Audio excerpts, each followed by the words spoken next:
The Culture Pop Podcast is brought to you by the law offices of Jacob Emrani.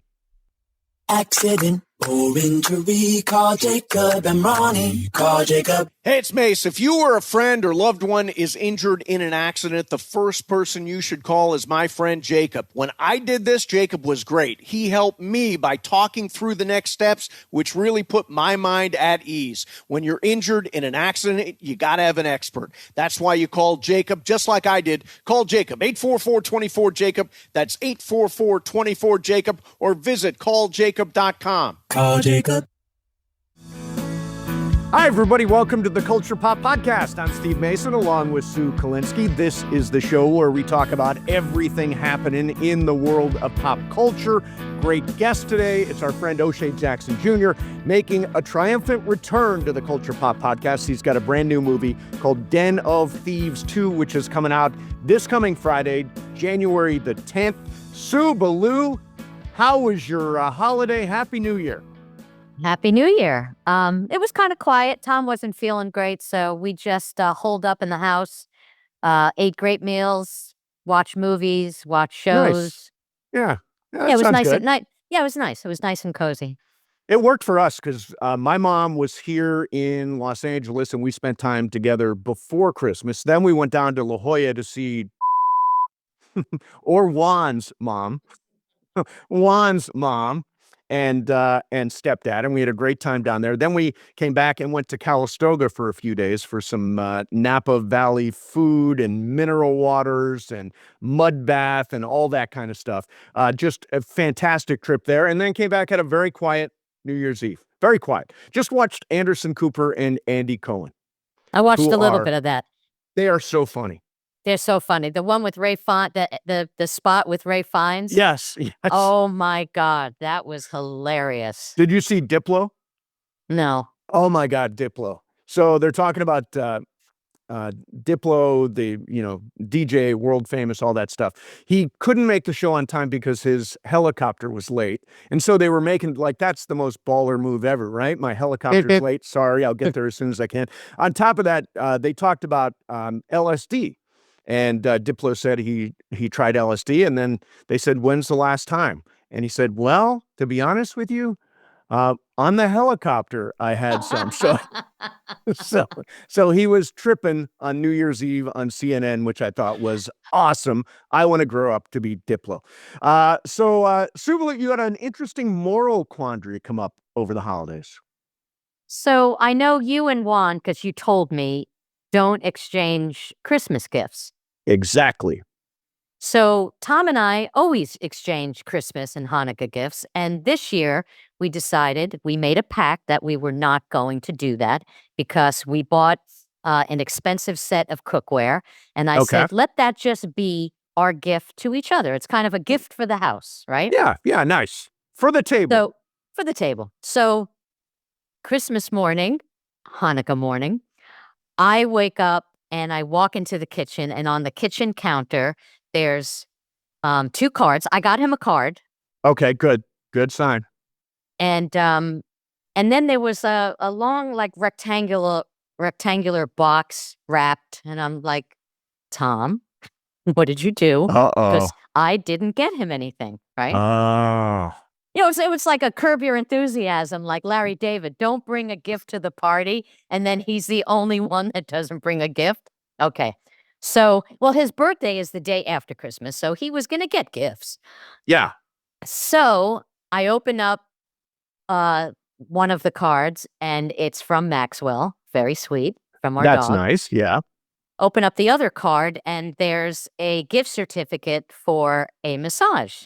And that's nice. Yeah, it was nice, but I was pissed at him because he got me something. Right? Right. Against the rules. I open up the box, and it's an Apple Watch. No. So not only did he buy me gifts, but he bought me like an amazing gift. Yeah. And I bought him nothing. Bought him nothing. So what's the issue? What's the moral quandary? Well, the moral quandary is if like you make a pact with your partner Mm-hmm. that you're not going to buy a gift, and then you go beyond the call of duty And, it's like, I mean, an Apple Watch isn't a car, but, if we had a lot more money and I walked outside and I saw a car with a bow on it and I Yeah, didn't right. buy him anything, I'd be like, I'm going to kill you. So there was a part of me that I love that he bought me the watch, although he's been asking me for a while now because he has an Apple Watch. And he said, "Do you want one?" And I said, "Nah, I really don't. I really have no use for it." Um, Exercise wise, I have a GPS watch. The only thing it doesn't do, I can't go in the water with it, which is a little bit of a drag. Right, But I right. use it for biking and running. And so he kept on asking me if I wanted one for like months and months. And I said, "No, I don't want it. I don't want it." So he ends up buying it, and I was so happy to get it, and now I Right. I love it. So I just want to ask you, I mean, if you have a pact with somebody and then they go completely against Yeah, what you made a deal about, yeah. so I initially felt really shitty. Right, right. And I'll tell you what, if I had done that, Juan would be so fucking pissed off at me. He Yeah. would be so pissed. It didn't matter what I got him. He would be pissed off because we've got, the house rules, so to Mhm. speak, are Yeah, that we exchange gifts for birthdays, right. then nothing for Christmas. And so he would have been furious. So I guess I'd take the watch and run, but I would be kinda pissed off about it, I think. Yeah. Yeah, I was pissed. So it's Christmas Day, and it's kind of limited to what places were open. So I went and I got him a scratcher, and then I got him a Mega Millions lottery See? ticket. You did something. I did You did something. something. Yeah, that's nice. Yeah, I tell you, they would not fly at my house if I got a fucking gift on seriously. It's like a hard and fast rule here. Well, we're gonna talk about the movie The Substance. Uh, but first, I wanted to describe my movie-going experience just yesterday, New Year's Day. Mhm. So, we'll talk about this, movie on an upcoming show, but I saw A Complete Unknown, with, Timothée Chalamet. I thought it was terrific, and we'll go into it on a future show. But I sit down at the AMC. It's one of those recliner seats, right? Which Mhm, I mhm, totally love. mhm. And I'm ready for the show to start. It's a 1:15 show. So they do a big production like AMC theaters, changing the world or whatever the hell they say. And it's like 60 seconds of welcome to AMC. Then they show seven movie trailers. That's short. Then Sometimes they show more. Then they show a promo for laser technology, which is apparently the presentation means now. And then just to make sure we got it, they repeat the exact same promo for laser technology. Then there's a promo for Coke. Then there's Nicole Kidman coming out and doing her walk around and movies are magic and all that stuff. We come to this place for magic. Then the movie, 36 minutes. It took 36 minutes to actually get to the movie. Now, I understand, for example, if you show trailers, that's valuable advertising space because you're taking movie trailers and putting them in front of people who actually still go to movies. So it's really valuable. So I don't mind the trailers. It's all the rest of the crap. I don't care how it gets there. Nicole Kidman, I've had enough of you. I love Nicole Kidman, but it's too much. It's too repetitive. It's bad for her brand, I think. Well, she's selling you something, and we're already in the theater. She That's came late true. to the party with this ad. It's true. It's You know, true. you already got us. We're here. Yeah, it's too much. And Yeah. honestly, if it's a 1:15 movie, show the trailers before start the movie at 1:15. I wanna see a 1:15 movie if I go to a 1:15 movie. It reminds me of when you have a doctor's appointment and you get there, your appointment's at 1, and you Yeah, don't see the guy for half hour, sometimes an hour. yeah. It's like, It reminds me of going to the Beyoncé concert where it's supposed to start at 8 and it actually starts at 9:45. That's what it reminds me of. So I I just think know. it's too much. Yeah, there's certain things that don't work with the fashionably late. Yes, yes. It just doesn't work. Yeah, it's annoying. They should they should let you know. When the movie's actually going to start. Yeah, like you should get an alert on your phone or something, you know? But what I want to ask you about the trailers, because I thought of this the last time I went to a movie theater. Yeah. Of all the trailers that you see, how many of those movies will you watch? When I see a movie with Juan, as the trailers go by, we will each say yep or nope. So I probably wind up seeing maybe 40% of movies that come out at that theater. Because you know what? The trailers do work. I mean, I see a trailer, I'm like, oh, I kind of want to see that. That's Danny Boyle, or that's Brad Pitt, or that. So it does warm my appetite for those movies, but I don't see everyone. What about you? I would say maybe, I don't know, 30%. Yeah. Because yeah, I mean, but they work for and against. I mean, the trailers for me let me know there's no way in the world I would ever see this movie. Yep. And then again, there are ones that kind of pique my interest. Yeah. Yeah. Yeah. So you sent along a story about something called infinite monkey theorem. So this is a thought experiment that asserts that if infinite simians, all the monkeys there can possibly be, work for an unlimited amount of time at a typewriter, would they eventually, by pure randomness, ultimately type the works of Shakespeare? Again, by chance. It's the ultimate test of probability and randomness. Now, Sue, what did you think of this infinite monkey theorem and the science that went behind figuring out that it's not real? Well, what's crazy about it is that this was actually talked about during the time of like Aristotle. Okay. They came up with this idea, right? And just the fact that they spent money on trying to disprove it, it's like, really? I mean, isn't there a better use of scientific or mathematical research that could go to something that is a lot more meaningful than this? Because then they were students, and I found another article where lecturers and students from some university in London got paid. I was a 2,000 euro grant from the Right. Arts Council to do their own experiment, Okay. and they had the monkeys sitting there with they left a computer keyboard, right? And the monkeys urinated and defecated on the computer, okay? And I'm like, "Really? I mean, okay." It's kind of like, well, if you took a toddler and put them in front of a keyboard, It's a good question.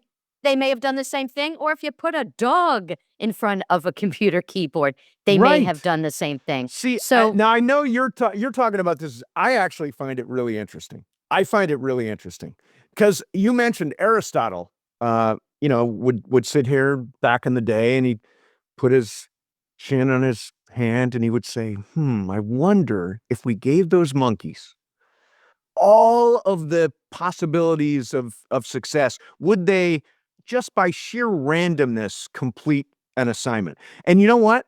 I think they disproved it. I think they successfully disproved that this could ever happen. but even the thought of it, I mean, that sounds like someone who smoked a lot of weed, you know? Dude.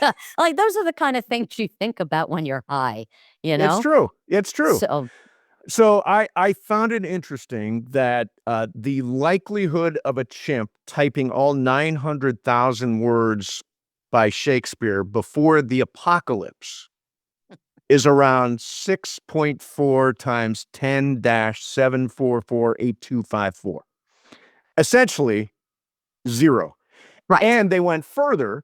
If they gave a chimp a 30-key keyboard, and the goal was at some point randomly, he's going to type the word bananas. Right. Okay, at some Right. point. All right. So they say there's a 5% chance that monkey will absolutely get bananas typed out on his screen before the end of its life. So Right. randomness is interesting to me, and I don't know. I thought it was a cool idea. You think it's a waste of money? I think it's kind of cool. Yeah, I think it's a waste of money. Yeah. Infinite Silly. monkey theory. I like it. Do you ever hear of 100th monkey theory? Okay, so this is my understanding of the 100th monkey theory. So, chain of islands, and I don't have any of the facts in front of me, so I'm going to do this from memory. Chain of islands, and sweet potatoes are native to these islands, but the monkeys don't eat them. So, a human being shows the monkey on one island, here is a sweet potato, this is edible. Gets them to understand that's edible. So the monkeys start eating sweet potatoes. And then the monkeys start washing the sweet potatoes before they eat them, because monkeys are smart. Once they reach a certain tipping point, and on this island, on this one island, there are the proverbial 100th monkey is washing his sweet potatoes and eating them. All of a sudden, all the monkeys on the entire chain of islands start doing the same thing. That there's a collective consciousness thing that will. Do you get what I'm saying? Well, monkey see, monkey do. Monkey see, monkey do. Except they don't see. They don't see. Okay. They're on a different island. They're on a different island. Oh, okay. So there's just like this tipping point where all of a sudden monkeys eat sweet potatoes after they wash them. So that's the 100th monkey theory. Now, I don't know if I don't have any other monkey theories. Or do you have another monkey theory? I saw I actually, you were talking about washing it because they didn't want it to be dirt on it. I saw a video on, I don't know, Instagram or Facebook the other day, and someone had handed a chimp a wrapped piece of cake or something. Okay. And before they handed it to the chimp, they rubbed it on the dirt and then handed it to him. Okay. And when he took it, he wiped all the dirt off of the wrapper and then opened it up and ate it. Oh, wow. Wow. I thought it was very interesting. That's cake monkey theory. Well, it's cake monkey theory, but it's also obsessive compulsive behavior. It's OCD. Monkey. That monkey's It's got OCD monkey. Yeah. All right. So I'm telling you, I am late to this. I did not see the movie until over the holiday break. We're going to review The Substance, which tells the story of an aerobics star, Elizabeth Sparkle, played by Demi Moore. She is fired at the age of 50 by her disgusting boss, played by Dennis Quaid. So she uses something called The Substance. It's a serum that promises a younger, more perfect version of herself. Now, this is a wild movie. I mean, I guess it's a horror movie. It deals with some really important issues, especially in Hollywood, in the entertainment business. What's your takeaway to this whole thing? Okay, so they call it a feminist body horror movie. That's how they're labeling it, okay? Yeah. You know, when I first started watching it, and then I got deeper into it, and then the end, I joked a lot about it. Yeah. But then when I started to really, really think about it, and I read a lot about the woman Coralie Verger, is that how you pronounce her? Yeah, Verger. I read a little bit about her and the reason why she wanted to do this movie.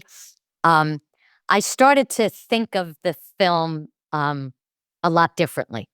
Okay. And I mean, it's for her wanting to do this movie, she had certain feelings about herself a lot of her life and had struggles, and her reaction a lot of times was very violent.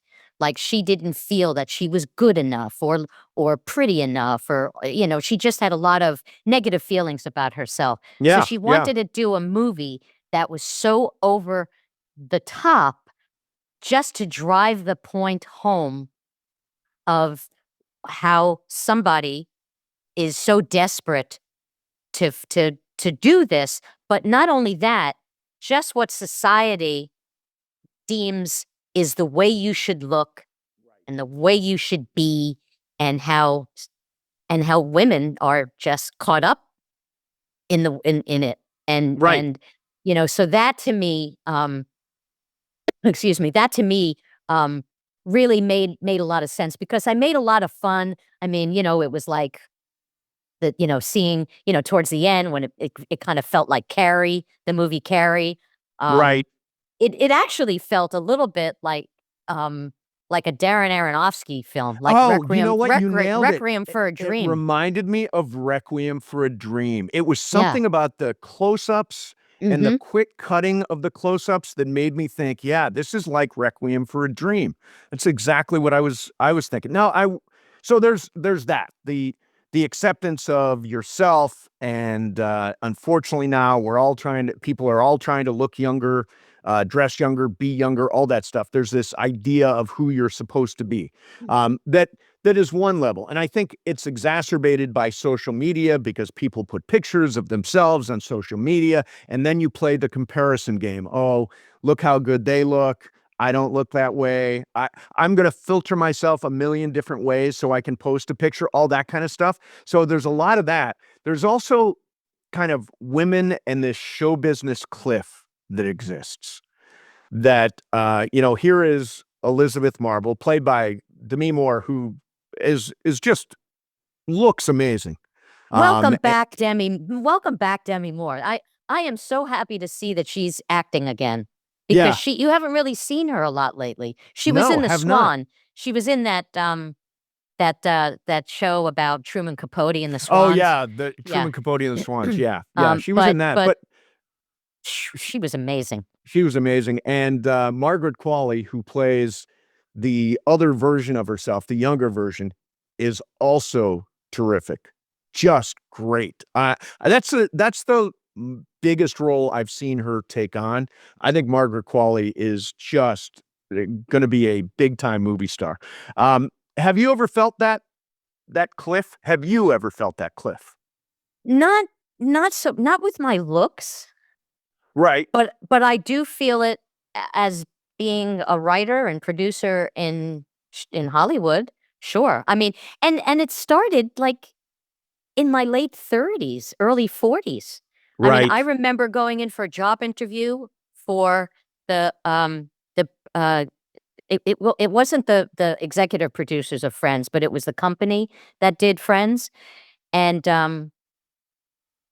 and my writing partner and I know we didn't get hired because of our age, because Yeah. we had heard that they weren't hiring anybody over 30.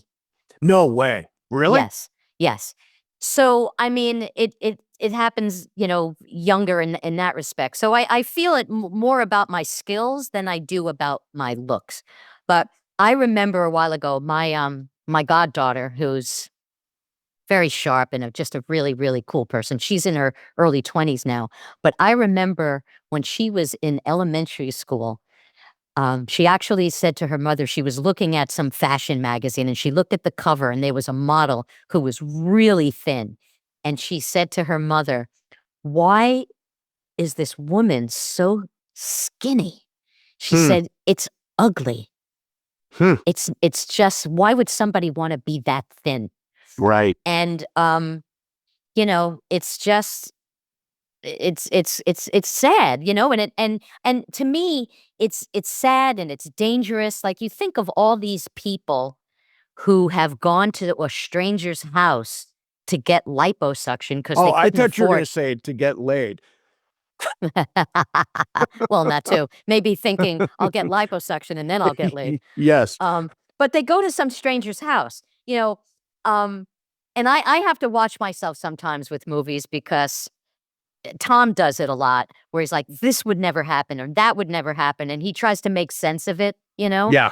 And my initial thought was, first of all, Demi Moore at 50 is such a knockout.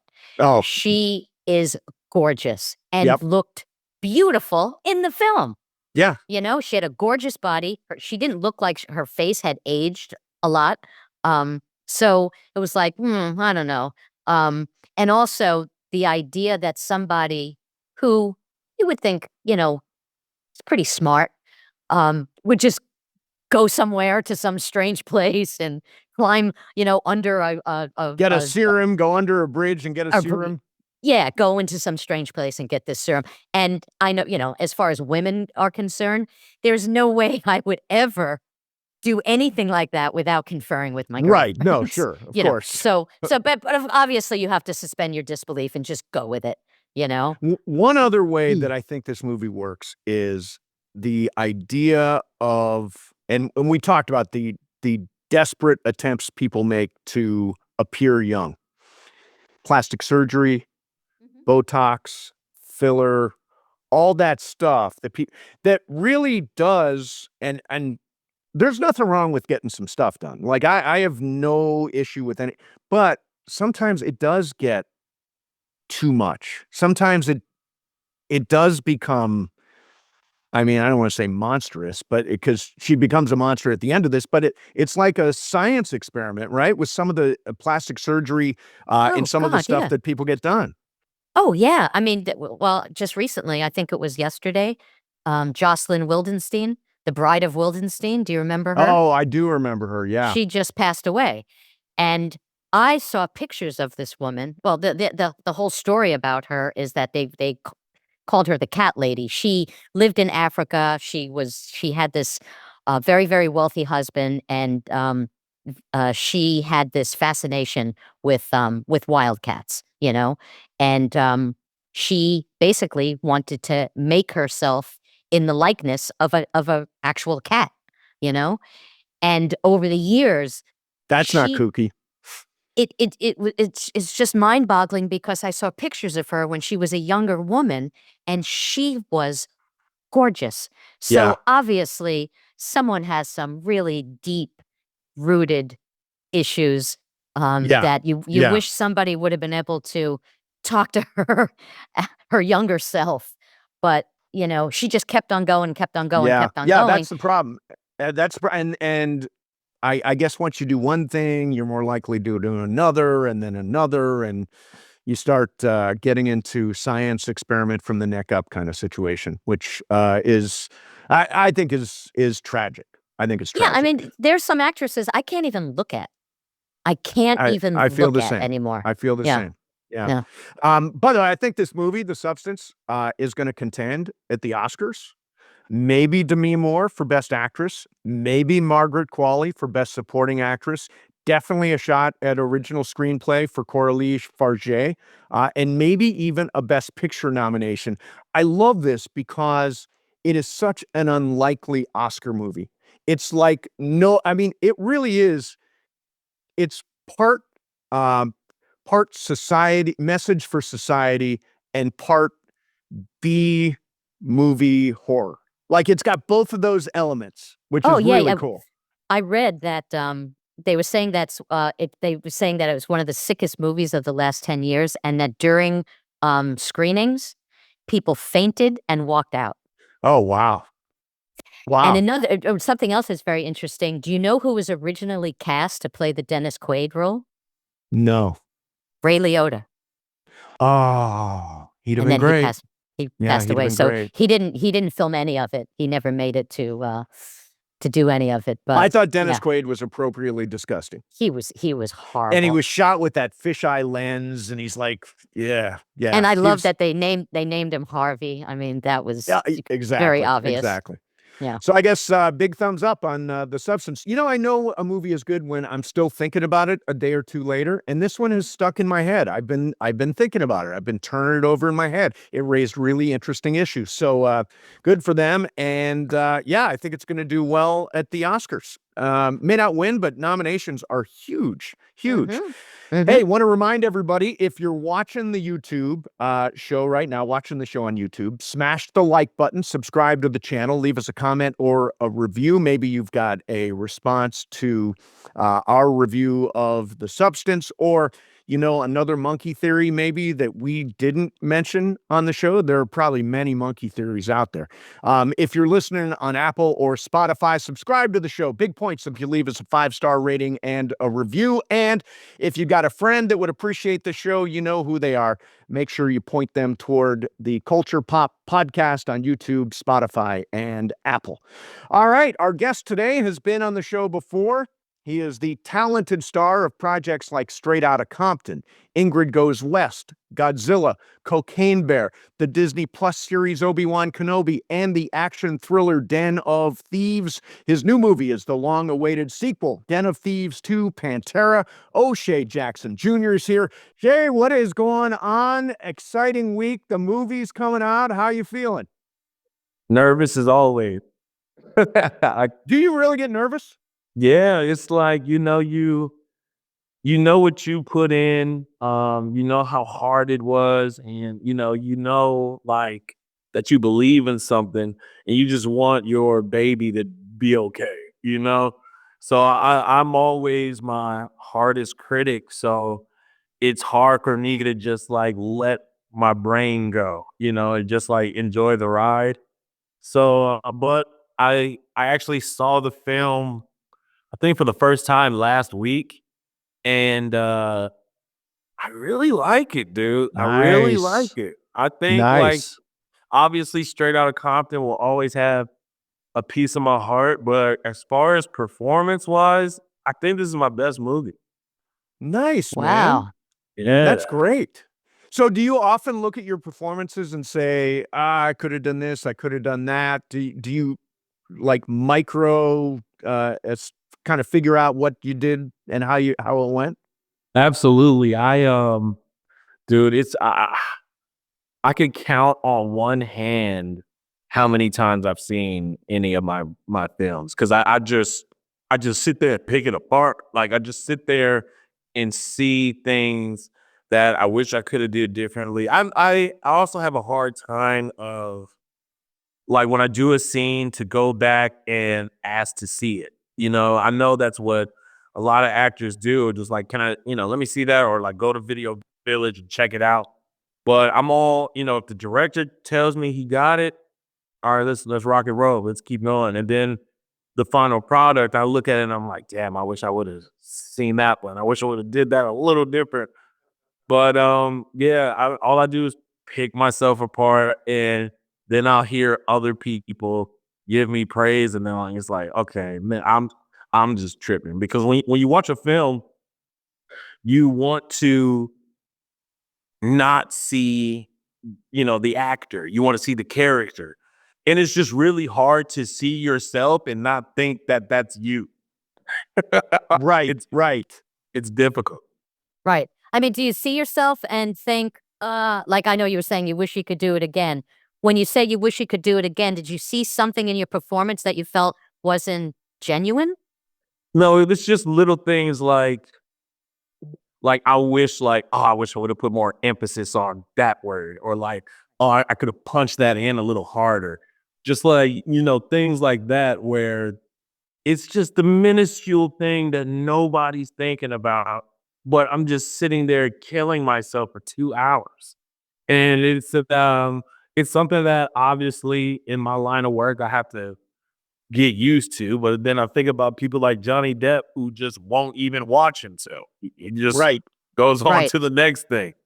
And I feel him on that. I feel him on that. But, seeing it with a crowd has always been my preference, because if I see it by myself, I'll just hate it. I'll just be like, nah, well, let's just find the next one so I can forget about this one. But when I saw Den of Thieves 2, we saw that the Lionsgate, I guess the studio, they had a screening. It was some execs from other studios and things like that. And I was getting some real good, real great praise from them.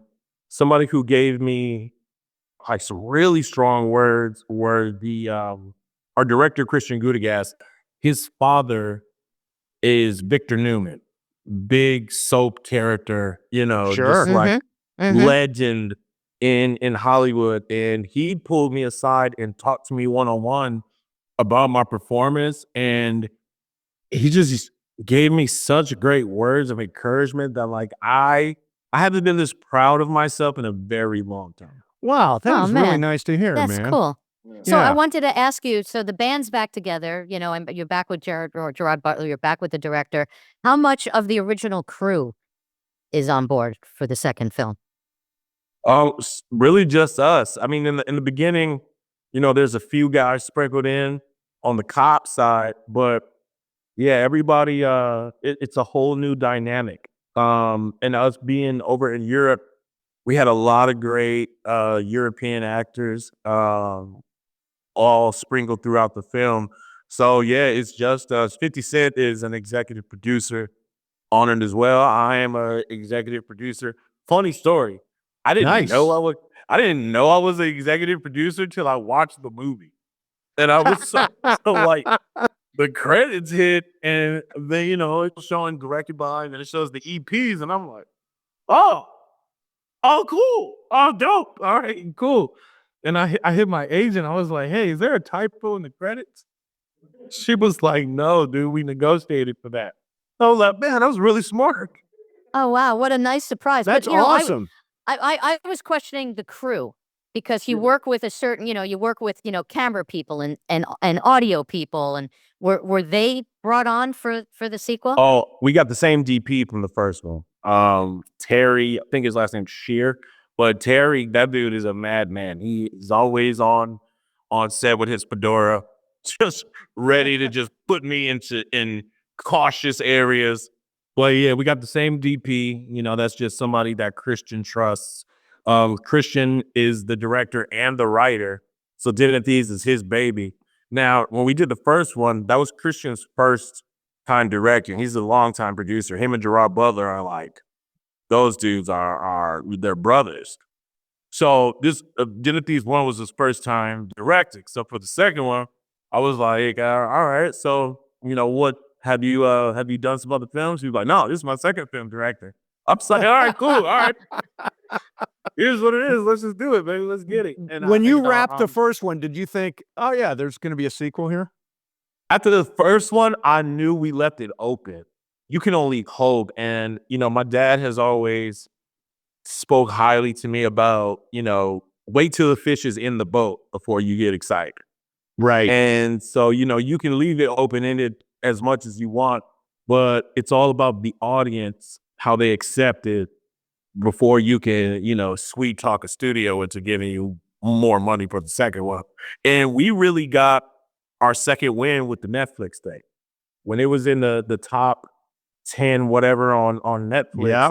that's when the wheels started turning. That's why it took 6 years, 6 long years. But that's why it took 6 years. And it's it's all because of the fans. It's why it's so much promotion for this second one because we might have left it open-ended. So, what's it like, Corey? Now, obviously, this is a big heist that you're involved in this movie, and your character Donnie, who got the shit kicked out of him in number one, now sort of taking charge in this one. Describe sort of the evolution of that character. Well, what I love about Donnie is that, like, yeah, in the first one, he kind of mirrored where I was in life. I was not getting the shit kicked out of me, but it was, but just kind of like it was my third movie ever. I was still trying to get my feet wet in the business, and I really had the mindset of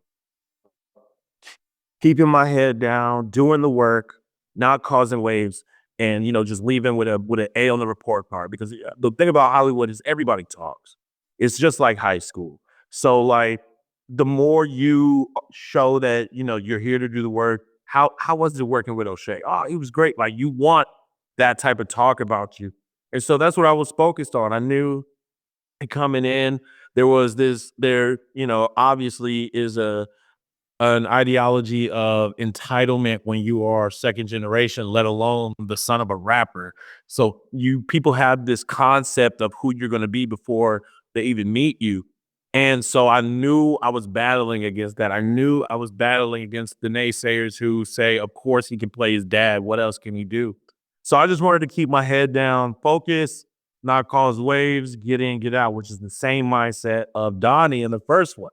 Not really trying to stand out because at the end of the day, he was the mastermind behind the whole thing. And in these 6 years, I've gotten a lot more projects under my belt. I understand what it's supposed to be done when you're handling film. I know what my liberties are that I can take, and I have so much more confidence in myself. And it's the same thing with Donnie. He is a force to be reckoned with. They know who he is. They know what he's come to do. And now it's just about applying that confidence to screen. And I feel like we got it done. So what was your chemistry with Gerard Butler's? He's just great and cool.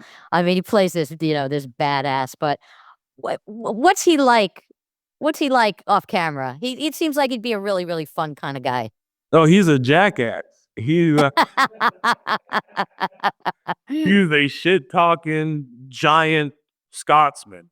He yeah, it was really cool to finally be able to have that chemistry with him, because we had it in the first one. Like, we're bouncing off each other seamlessly, even though we're going at it. It's still something there, something interesting there. And we shot this one in Spain, in the Canary Islands, which is like Spain's Hawaii. It's not mainland, but it's Spain territory. And yeah, we were neighbors for a long portion of filming. And it was one of our first scenes where we had a lot of dialogue together. And he texted me and he was like, "Hey, you want to just like run the scene a little bit? We're neighbors. Like, you want to just swing by? We just do it in the backyard." So I was like, "Yeah, all right, let's do it." It was the first time I've done that away from work. It makes sense. It'll save us some time if we find the goal. And so we go through the scene, and then afterwards it was like, "You want something to drink?" I was like, "Yeah." And then now we're talking, and I told him about, the things that I've gone through in my career to that point. Asked him, how does he pick scripts and how does he maneuver through characters and things like that. We both had the same acting coach, Aaron Spicer, who taught me for Straight Outta Compton. He had taught Gerard early in his career. So we kind of started bonding.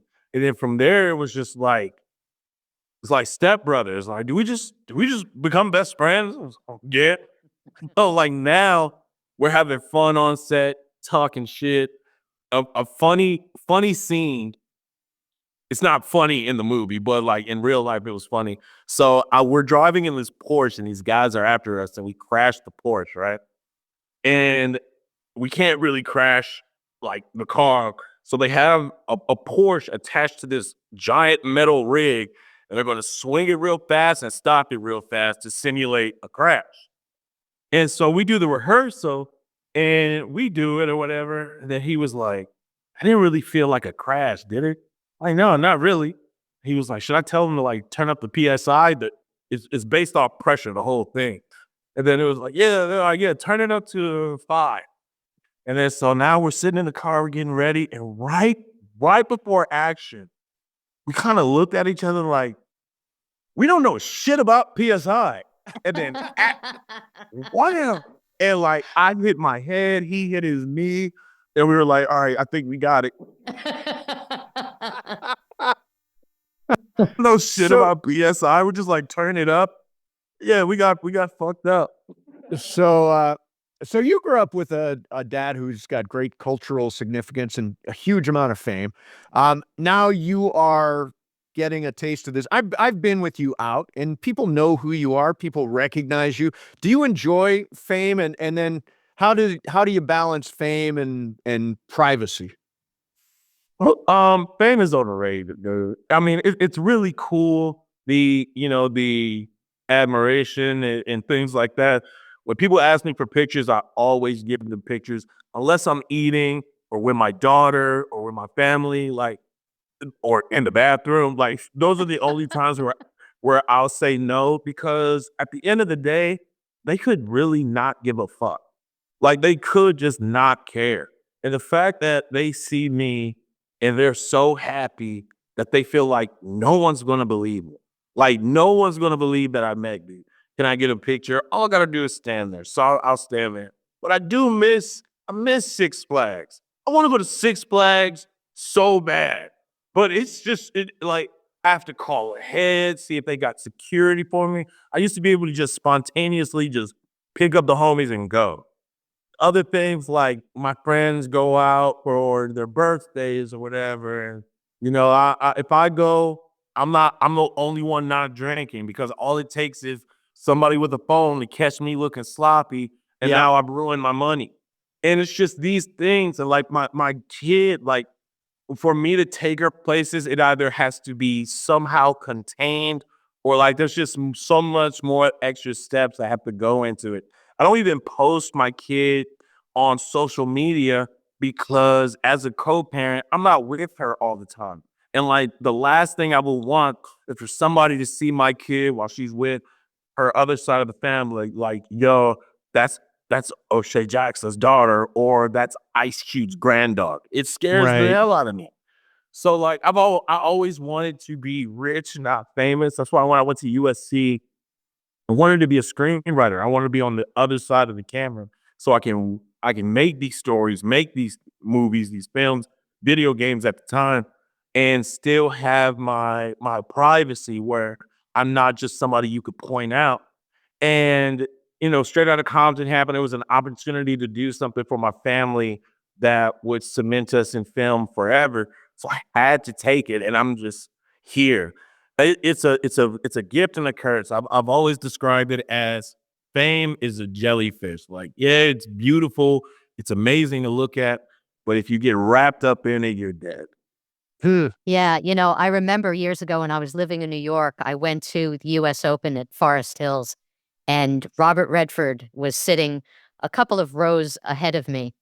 And periodically throughout the match, someone was moving him to another place because people were coming over and asking for his autograph. So then they moved him somewhere else, and then people were glomming onto him there. Finally, he was no longer anywhere to be found, and he was like up in a booth somewhere, protected. And Yeah, I thought the same thing, like, oh my God. I mean, obviously, there's something just extremely wonderful about being an actor and being famous, but when it takes over your life like that, I can see it being, a real hindrance. By the way, Robert Redford also wants to go to Six Flags and can't do it anymore. But then, like, you'll see actors who are like shopping. I'm trying to think of who it was.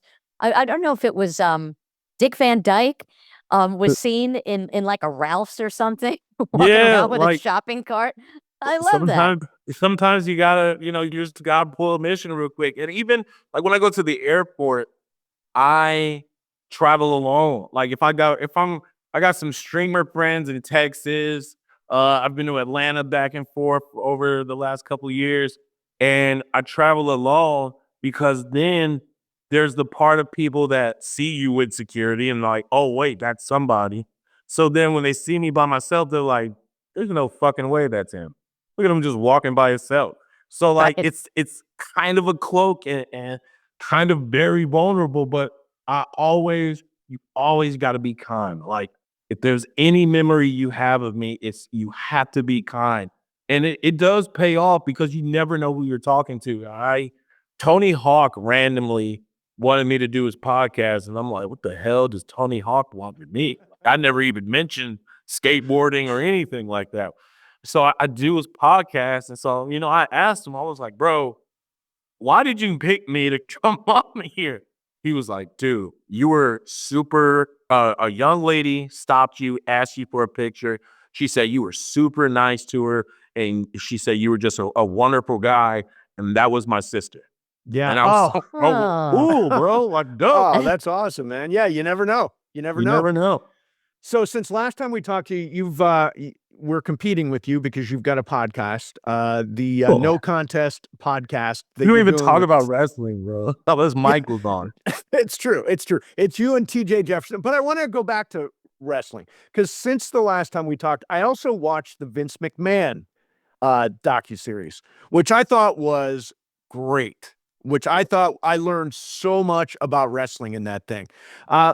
Did you watch that?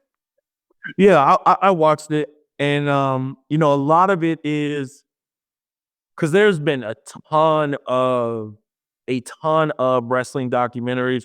Dark Side of the Ring is a great show. There's a great documentary called The Monday Night Wars that go into a real deep perspective of the battle of WWF at the time and WCW. So I knew a lot of the information, but there's parts in there that really hit my heart when it came to Shane McMahon because Mm. I get it. I get it. When it comes when you have a parent that's that a historic figure, like they can try to give you the blueprint on how they did things and this, that, and the third, but they'll never know what it's like to be their kid Yeah. and what that is when people have this idea of your father or mother or whatever, and they see you and think that you're going to be something like or anything, just all the damning things that it brings on top of all the positive things, you just move differently. And I saw Shane gave his all. And I gotta meet that dude. Yeah, there's some wrestling terms that I picked up in that thing that I absolutely love, like heel and babyface. I clearly am a babyface, right? Right. I'm a good guy. Hands down, John Island is such a fucking heel, dude. It's crazy. The fucking evil Newport Beach fucking John Ireland. Dude. And then I love kayfabe, which is like the storylines between the fights and around the fights. And I actually looked at it and thought, if you get caught up in that kayfabe, is that what actually hooks people? Yeah, because it's like wrestling is nothing but a soap opera with violence. Okay, it's a soap opera with violence. You have twists and turns. You got multiple people to worry about. You got things to remember that might come back and bite your favorite in the ass later. And where my respect comes from is like unlike soap operas, unlike what I do, actors, we go out there and we could have a million takes and they're going to get the perfect one. And that's the one that's going to go in the film. Right. They are doing Broadway. They, night after night, different city, away from their family, live. You get it wrong, the internet's about to destroy you. And so they go out there and they become these bigger than life characters. And they have to do it week after week after week and come up with something different every time. And so it's like mad respect. And on top of that, I might tear a pectoral muscle. I might break my leg. So it's just like to think of where you have to put your mind, gotta be a little crazy. Yeah. Oh Yeah. yeah. Plus, it's like it's this dual life too, because you have this alter ego. You have this character that you portray. Right. I'm sure they get a lot of shit when they're just seen somewhere because people probably think they're that guy. Absolutely. The Undertaker, the greatest character in wrestling history, had to pretend to be a fucking undead Undertaker in his everyday life. That is insane. He couldn't just be Mark Calloway and just like talk to you. He had to be this huge dark figure everywhere he went because it's protecting the business. And it's so fun on Twitter because when you play along with kayfabe, those who aren't in on the joke, that's when you get this isn't real, right? Yeah, bro. And fucking Robert Downey Jr. didn't save us by flying a nuke into space either. Like, I know, we know, we're playing along with it. And it's just fun. And I love being a heel on Twitter to fans of the baby face. It's the best. So I wanted to ask you just real quick about your OMG name that you use. Are you still singing? You still producing music? No. And the funny thing about OMG, my dad fucking gave me that name because, all right, so there was a time where it was something called the And One mixtape, okay? And the And One mixtape was street ball, just put on television, and it was just must-see TV. And everybody at the time, when I was in 4th, 5th grade, everyone at the time had their street ball name that you would go by when you were playing basketball on the blacktop. And my name was Oh My Goodness. So like whenever you see me do something, the first thing you think of is Oh My Goodness. Like it's just, that's my name. And my dad remembered that, said that was my artist name on the fucking Ellen show. And I'm just like, they don't coincide at all, like at all. And like you said, OMG, you didn't even say my full name. So it was just like you ruined me from the jump because that name is terror for a rap name. And so that was my curse. I tried to just make it work for my dad so he doesn't look crazy. But I should have just let him look crazy. But I don't do music anymore because I feel that Hollywood typecast rappers. There's just certain things that they're not going to be able to see you in because they see you as Ice Cube. You know, there's so many roles that I know my dad could kill, but because the producers, the people in charge see him as Ice Cube and everything that he's put into Ice Cube, but they don't know O'Shea Jackson Sr. So that's why any of the heartwarming roles that you've seen him in, whether it be the Are We There Yet? Are We Done Yet? Or the barbershops, or even the Fridays where he shows a side besides anger, he wrote himself. So like it's hard for people to see T.I. as anything besides T.I. Or like they're never gonna cast Lil Wayne as a doctor. Like there's just certain things that Dr. go Wayne. into it. Nobody wants to see Superman throw $100 bills in the club. They Yeah. just don't want that. So I made a conscious decision. Plus, when it comes to music, there's nothing I'm going to be able to do that is going to match or go beyond what my father has contributed in music. When it comes to film, I feel like he was shortchanged so much that I look at it as that's where I can take the family name to new heights. When I was a little kid, I wanted that Mase.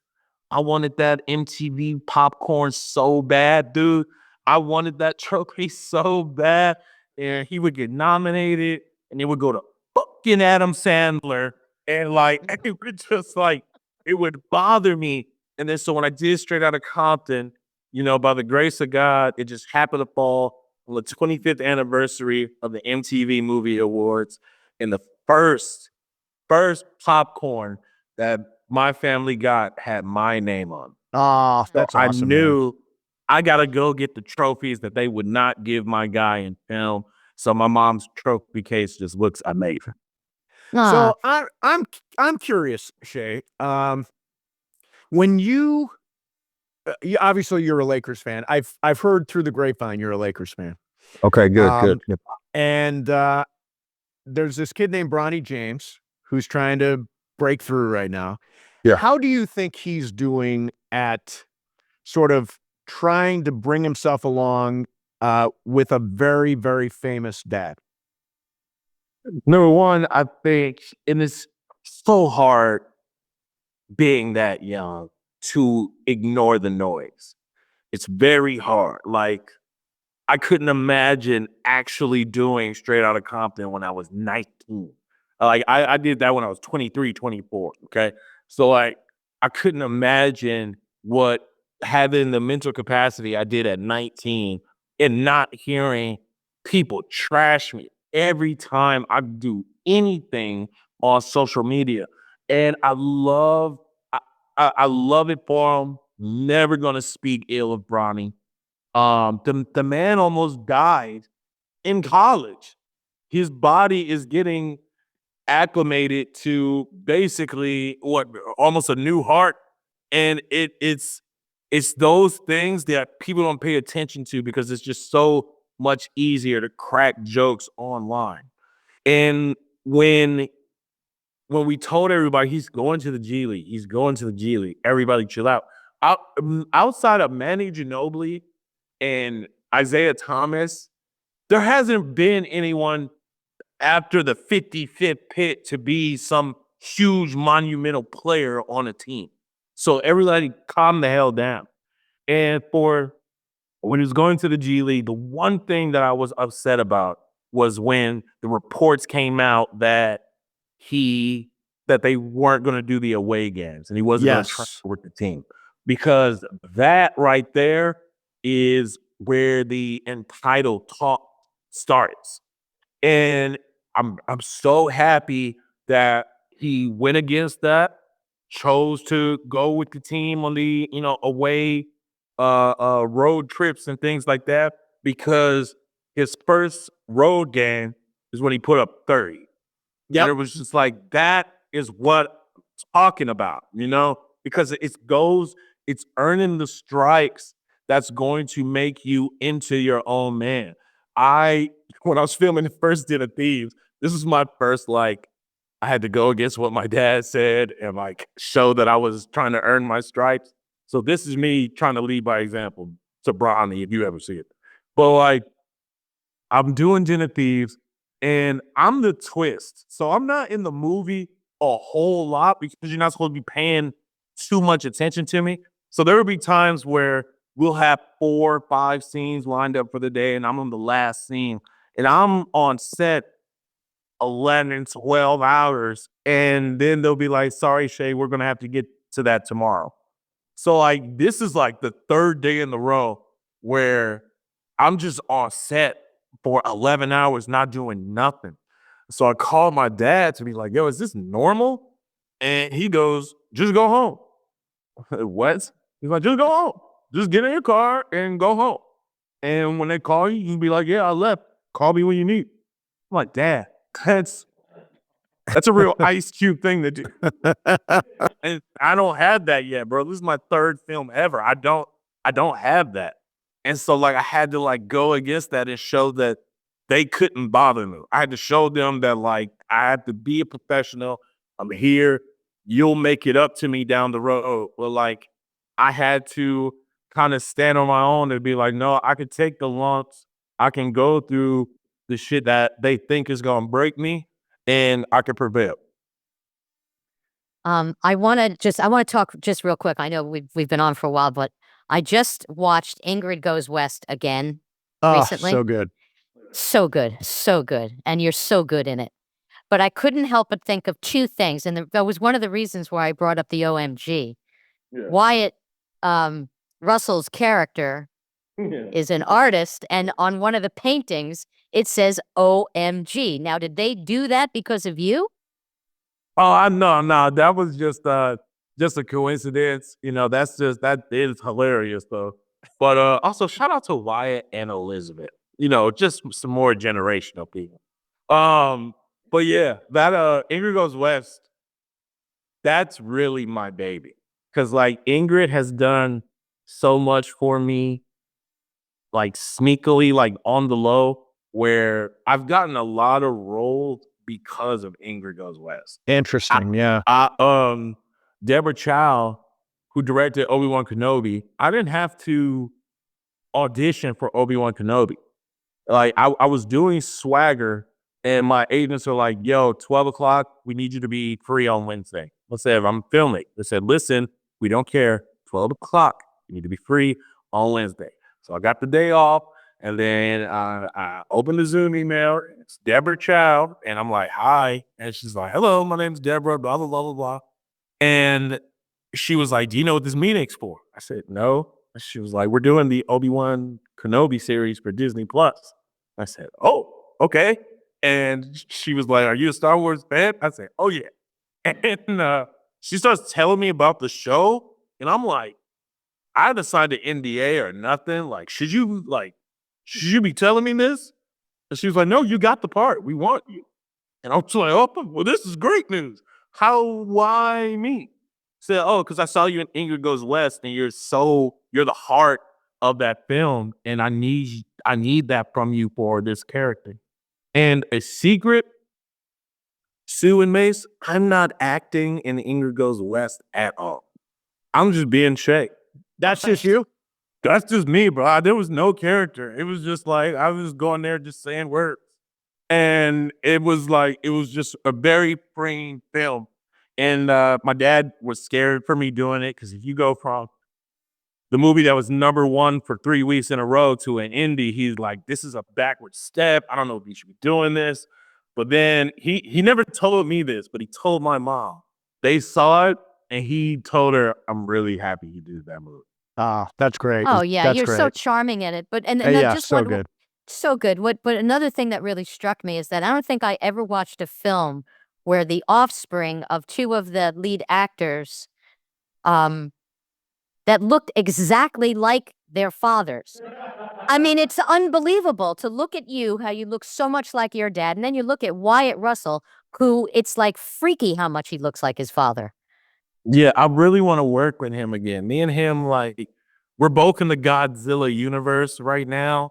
Yep. So, like, it would be really cool to try to figure something out with him.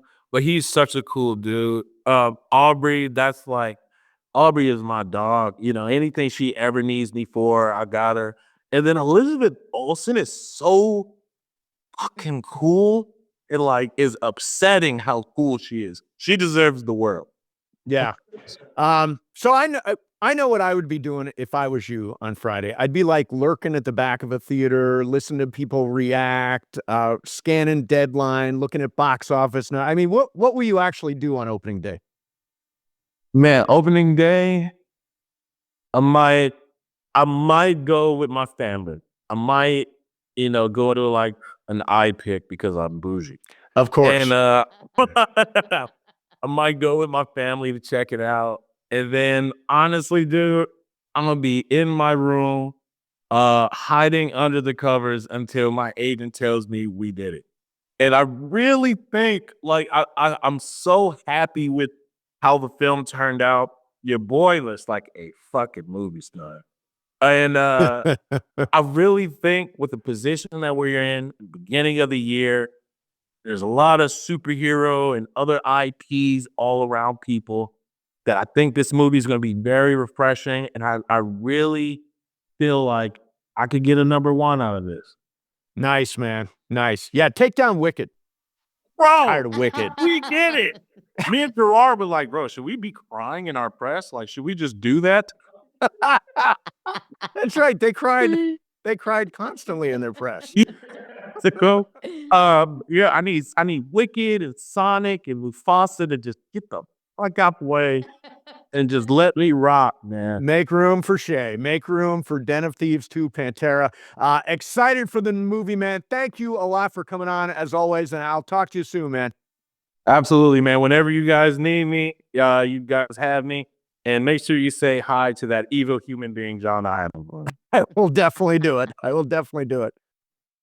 There you have it. There is O'Shea Jackson Jr. The movie opens on Friday. I think it will take down Wicked. I don't even know what is #1 right now. Is it Wicked? Is it Mufasa? Is it Moana? Is it, I lost track of the box office so far this year. But, I have no idea.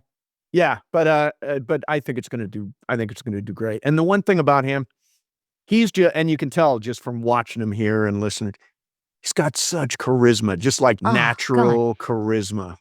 Some people got that. Yeah, he's just so charming. And the fact that, he was telling us that he was just himself in the movie, it makes a lot of sense because I know him a little bit. I think the last time I saw him was when he left me at the altar in the fantasy baseball. Oh, that's right. He was my partner, and he abandoned me. He did. He did. Nobody likes that fantasy baseball league. Everybody winds up quitting, ultimately. You and Shay were teammates on a fantasy baseball. Now, how cool is that? It was very cool. It was very cool. Well, there you have it. There is the first Culture Pop podcast of 2025. Ladies and gentlemen, please go and see Den of Thieves 2 Pantera. I'm super psyched to see it. It opens this Friday. Thanks, everybody, for watching. Thanks, everybody, for listening. And we will see you next time on the Culture Pop podcast.